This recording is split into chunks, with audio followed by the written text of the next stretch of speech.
Кеше башкалар белән аралашканда мәгълүматның 7% сүзләр аркылы, ә менә калган 93% күз карашы, мимика, ишарәләр, тавыш тембры һәм интонация кебек вербаль булмаган сигналлар аша кабул итә икән. Экстралингвистик чаралар дип атала. Гәүдә тырышы, кул хәрәкәтләре безгә каршыбыздагы кешенең кәефен, безгә нинди мөнәсәбәттә булуын, ихлас булу-булмавын ачып бирә.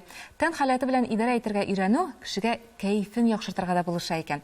Хореограф Нурбәк Батулланың актерлар өчен үткәргән махсус тренинглары беребезгә дә комачауламас иде. Бик тынгысыз егет булып чыкты бит әле бу Нурбәк. Ахырсы без аны күпме тапкыр чакырып та эфирга тута алганыбыз юк, электра алмыйбыз, аның бердә вакыты юк. Я ул кинода төшә, я ул сөйли, я ул җырлый, я ул бии. Әле баксаң күрсәң, алтын битлек премиясендә алырга өлгерде менә шушы хезмәтләр өчен. Шушындый тынгысыз егет турында һәм аның шушы чираттагы тренинги турында видеоязманы бергәләп карыйк.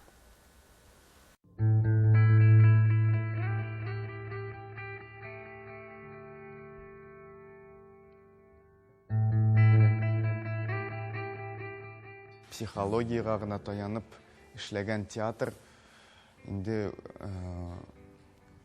үзенең шикләренә барып җитте. Һәм инде ул тамашачыны җәлеп итә алмый, хәтта артистның үзен дә инде ул җәлеп итә алмый. Чөнки психология ул ялганга күчү бик җиңел. Бар шундый искиткеч, шаккаткыч театрлар. Анда ялган юк.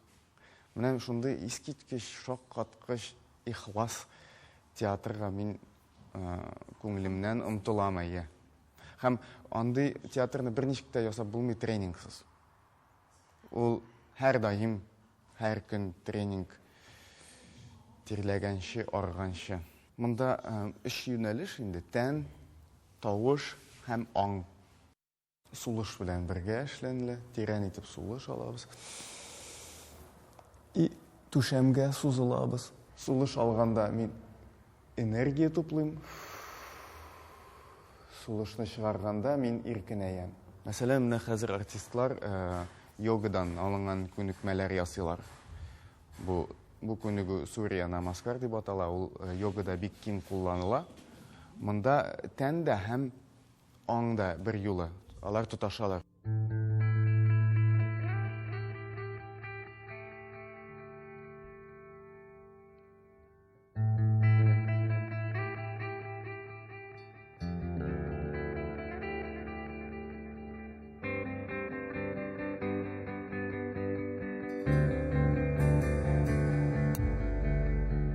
Беренчедән, иң мөһиме рольгә кирип китәргә ярдәм итә. Һәм ниндидер җан тынычлыгы табасың. Менә иң мөһиме шул. Син сәхнәгә үзең булып чыгасың, чиста булып, саф булып чыгасың. Тренинг белән репетиция арасында шул шик югалырга тиеш.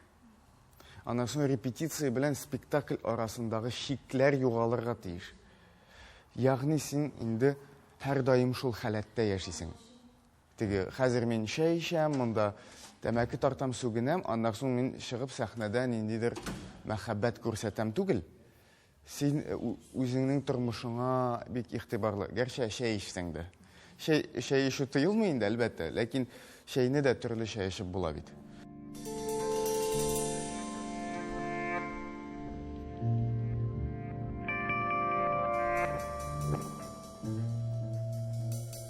Елга якын балалар белән утырдым, ике бала, бер-бер артлы таптым. Шуңа күрә эшкә чыкканда минем комплексларым бик күп иде, бик зур иде. Мин хәтта сәхнәгә чыгып сүз әйтергә дә куркадыр. Бер ел үтте дигәндә, үземдә ниндидер киеренкелек бетүне сиздем. Гомумән сәхнәгә чыкканда каушауның әзрәк икәнен сиздем.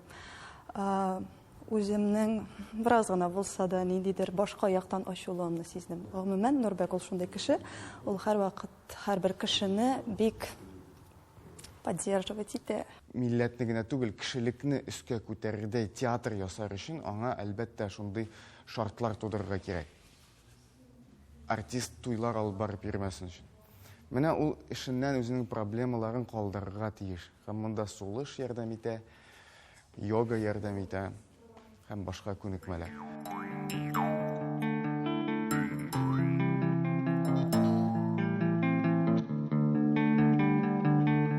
Безгә нәрсәгә ставкалар ясарга кирәк? безгә сыйфатка бердән-бер нәрсә безне коткара ала, безнең театрны. Хәзер безнең дигәндә мин татар театрын гына күз алдына китермим, чөнки Россия театры да бик зур тупикта.